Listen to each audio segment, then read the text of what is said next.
Bonsoir à tous, j'espère que vous allez excellemment bien. Aujourd'hui on se retrouve pour la Transat Jacques Vabre. On n'a pas fait de vidéo hier mais j'avais pas 150 choses à dire. Il n'y avait pas beaucoup d'arrivées en fait sur la course, donc je me suis dit je vais un peu tout réserver pour aujourd'hui pour le top 20 quasiment des IMOCA.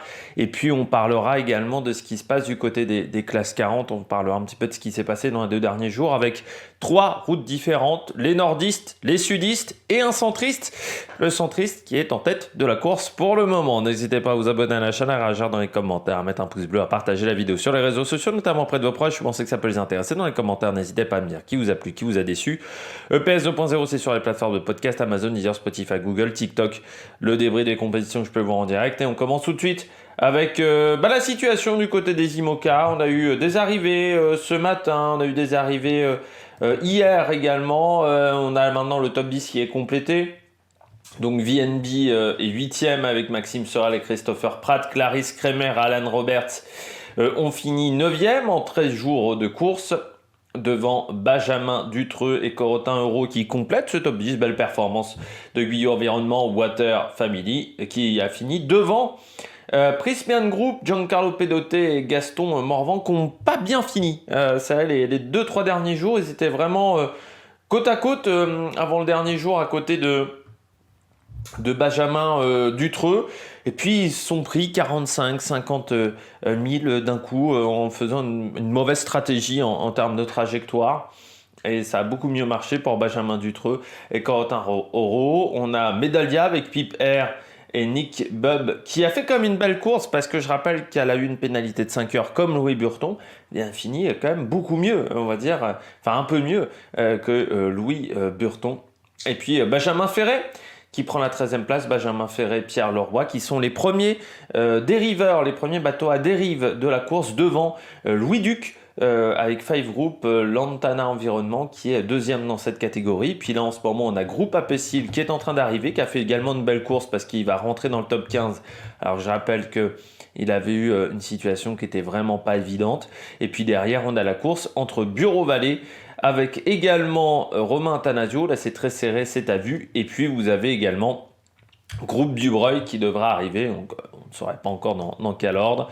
Alan Roura va compléter ce top 20 avec certainement Freelance, Guirec Soudé, Roland Jourdain qui ont eu un peu plus de mal sur la fin de course. Du côté de ce bateau-là, déception quand même un peu pour Violette d'Orange qui fera pas dans le top 20. Avec son bateau, ça a été compliqué pour Violette d'Orange qui est à côté d'elle à Kojiro Shirashi qui a été descendu très au sud et donc qui remonte un petit peu au classement. Donc voilà, Violette d'Orange, ça s'est pas passé aussi bien que prévu pour la jeune skipper, la jeune navigatrice de devenir avec Damien Guillou. Et puis on a Corinne Coleman qui a perdu un petit peu de temps également sur cette dernière partie de course.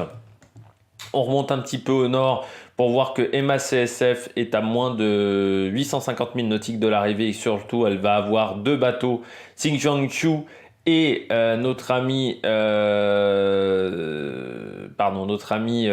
Gilles Bucanaout avec Denis Van Weinberg qu'elle va certainement dépasser. En bas aussi, elle devrait dépasser le bateau de François Guffran Partage et le bateau d'Antoine Cornic. Je ne sais plus où est Fabrice Amédéo, qui est maintenant très au sud, mais encore une fois, on rentre dans une situation vraiment anticyclonique dans cette zone. Et puis Lazare est toujours là, 34e pour le moment, à 1005, même 2000 nautiques de l'arrivée encore, donc il y a encore du boulot pour ce bateau. On passe aux classes 40, donc comme je vous disais, une flotte coupée en 3. Les sudistes, ils sont là.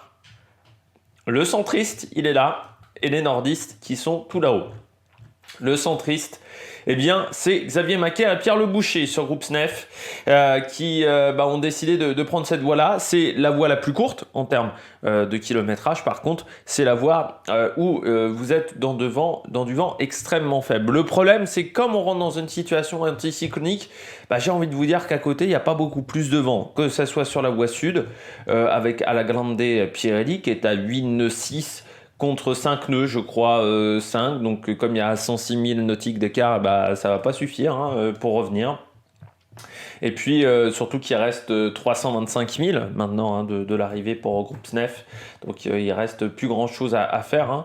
Très clairement, Et puis derrière, on a Tequila qui était descendu très au sud. Ça lui a fait gagner un peu de vitesse, hein, 9 nœuds 4 contre 8,5. Le problème, c'est comme qu'il s'éloigne de l'orthodromie, c'est pas forcément l'idéal, surtout qu'il va falloir remonter maintenant parce que voilà, hein, il n'y aura pas forcément beaucoup de vent. C'est pareil pour Projet Rexio Océan qui est descendu très au sud, contrairement à Everial, contrairement à Café Joyeux qui était un peu qui avait suivi un petit peu à la Grande des Pirelli, ou même Ipsa qui était resté sur la Grande des Pirelli. De l'autre côté, sur la Voie Nord, on a Crédit Mutuel qui pour le moment est troisième. C'est pas mal ce que fait Crédit Mutuel. Encore une fois, le souci, ça va être cette météo dans les prochaines heures. On va voir comment il va se débrouiller comme influence. Et Amaris également qui est toujours dans ce coin-là. Et puis bon, après vous avez les autres concurrents qui sont un petit peu plus loin. Avec cette situation cyclonique, on va regarder dans 12 heures. Ça va pas s'améliorer. Sauf que Lial Lipinski, lui, il aura encore un petit peu de vent fort. Donc ça peut peut-être être intéressant pour lui.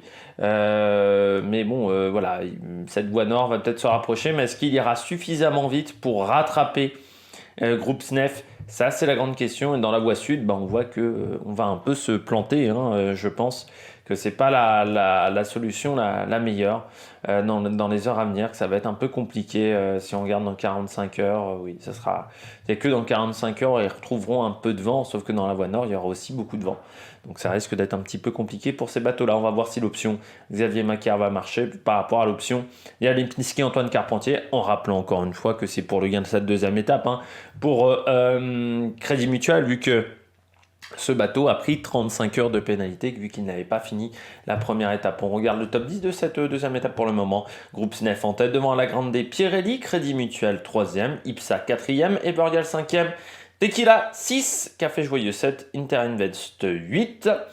Vous avez Eden Red 9e, lui qui était qui n'avait pas pris un bon début de course bien qu'il remonte bien. Comme Amaris avec la chaîne de bougie d'Asmae, Vogue avec un Krone 11e.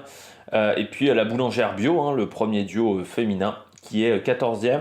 Et je crois même que ce sont les premières filles pour le moment qui sont dans le classement. Donc c'est plutôt intéressant ce qu'elle réalise. Hein. La boulangère bio. Bon, voilà, on va voir maintenant le classement. Ça sera demain, peut-être demain un petit peu vers 19h, si ça ne va pas très vite dans les heures à venir. Ou jeudi du côté de ce classement. N'hésitez pas à vous abonner à la chaîne, à rajouter un commentaire, à mettre un pouce bleu. Puis nous, on se retrouve pour de nouvelles aventures sur la Maniac Production. Ciao, ciao!